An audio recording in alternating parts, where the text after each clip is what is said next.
Welcome back, Steve Price with you. It's time for our Friday panel now. And don't forget, of course, after me, Danica DiGiorgio will join us. Lots to cover, so let's not waste any time. Joining me, as she does each Friday, Small Business Woman Australia founder Amanda Rose. Great to see you. And Melbourne's Deputy Lord Mayor Nicholas Reece. Let's start, Nicholas, with the mayoral contest. It's coming up in Victoria. What day, what month? October? I thought we were here to discuss national issues tonight, Steve, but mayoral elections will be in October this year. We got him, Amanda. He's feeling a little nervous. Derryn Hinch has put his hand up to be a candidate. He's 81 years old, which probably about a year younger than Joe Biden, who wants to be the President of the United States. Feel threatened by Derryn? Look, I say good on Derryn. I gave him a call on Friday to say, you know, good luck, and he's been a great figure in Melbourne for many years, and democracy is well served by good people putting themselves forward. So I'm pleased for Melbourne that he's put up his hand. Amanda, should age be any issue when it comes to local government, local politics? No, I don't think so. But also, you know, let the people decide. So we need to make sure that if people want to put their hand up, they can. They're not blocked in any way, and then communicate what they stand for and let the community decide. How's it all work? How many people can lodge an interest in becoming Lord Mayor? I'm just thinking about the papers I need to fill out. Right, so there's no limit to who can register, Steve. As I said, democracy thrives when good people put themselves forward. So any of your mates want to have a crack, good on you. That's probably good for democracy. What about you, Nick? Are you going to stand? Well, look, we need to know what the Lord Mayor Sally Capp's planning to do. Yes. I mean, I think she's been a great Lord Mayor. You'll never find a harder working Lord Mayor than Sally Capp. And during Melbourne's darkest hours, those 2 years of lockdowns, she was a ray of sunshine. So she'll make up her mind later this year what she's planning to do. And I think people like you, Steve, should give her the courtesy of having time to decide so what if she does retire, would you be a candidate?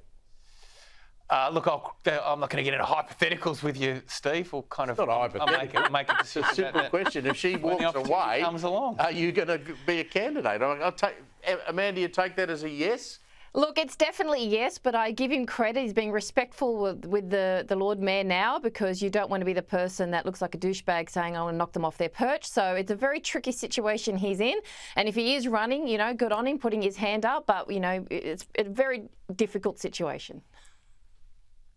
Just on a serious note, Amanda, it is a really important position, because I've been critical of the council. Nick knows that. We've talked about it on and off air. But if you're a Lord Mayor of a capital city, it is a hard job, and your council has to operate properly, and your city has to look great. Now, Nick's done his best job, and he would be a good Lord Mayor in my view. Have you ever stood for local politics, Amanda, and how important do you think local government is? No, I haven't, but I do think it's very important. And, you know, Nick mentioned about the quality of candidates, and I really do think we need to reach out and tap people on the shoulder that have real-world experience in different areas of life, whether they're a small business owner or, you know, they've got a legal background. So you have a diverse mix of people on council, because then they're representing the diverse mix of the community. What we don't want to see is people purely being on council because of factional deals and things like that, because that is it's leaving the community behind. Yeah, that's true. Look, we talked a lot about Dunkley already tonight, but I can't resist. I've got someone sitting here in the studio with me who's been very active in the middle of election campaigns. Of course, worked very closely with Julia Gillard. What's your reading on Dunkley as someone who's worked within Labor? They hold it by 6.2 or 3%. Big swing to lose.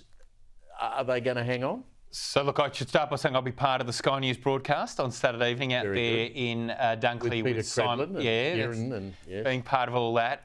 Look, my invitation must have got lost in the mail, but anyway, go ahead. I would expect it'll be a pretty close contest, but I would expect Labor to hold on. And, you know, it's been interesting the last couple of days seeing both Albanese and Dutton positioning around setting public expectations. Yep. You know, I think if Labor holds on, they'll be happy with that. You know, Dutton can have the swing. Labor will be quite happy to hold on to the seat. You got to remember, you know, the Coalition have got 10 seats out of 39 in Victoria. If they are going to win government, they need to be winning seats like Dunkley. They held that seat from 1996 to 2019, Yes, almost they did. 23 years. So if they don't win it this Saturday, when are they going to win it back? Well, they'd have to win it at the next election because they won't win government if they don't win seats like Dunkley. I mean, that's the bottom line. I think Amanda would agree with that. Now, I want to show you something. I mean, you're a lover, Nick, of electric vehicles. I know that. You drive one yourself, is that correct? I do, indeed. Amanda, you're going to fall off your chair when you see this. So the Australian government has decided that they need to go electric. Look at this. These are lined up outside BMW headquarters. Paul Marrick took these pictures for me from Car Expert. They are the new Commonwealth Government fleet of electric BMWs. Amanda, they cost between $130,000 and $150,000 a piece, and they've been driven down to Melbourne to take ASEAN delegates around the city of Melbourne. Can you believe the waste of money on that? This is very disappointing. And also being a BMW and an electric vehicle like that screams elitism. I would much prefer a Labor government who is supposedly supposed to represent the working class and the tradies and all of them. Why isn't there a Toyota Hilux in the mix, right? Why aren't they driving around with that? I mean, a BMW electric vehicle, it screams, I want to be the cool kid and I'm spending a lot of your money on that. Nick, you love this. The Commonwealth drivers all got together in Canberra and Adelaide this week. They got their maps out and they had to try and work out where the charging stations were between there and Melbourne so they could actually get here. That is a dreadful waste of money. Surely there was a cheaper electric vehicle than that. Well, look, there may have been, but, you know, the Commonwealth fleet has been known to have, you know, good quality vehicles. For decades there was the Statesman or the Fairlane that they were driving around in. Unfortunately, they don't make those magnificent vehicles in Australia anymore, so they've gone for the German Prestige medal. I think it's good that they're electric vehicles. What's your EV? That's a positive.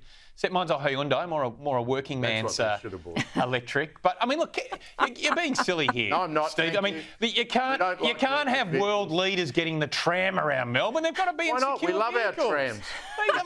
Thank you very much. Amanda, thank you.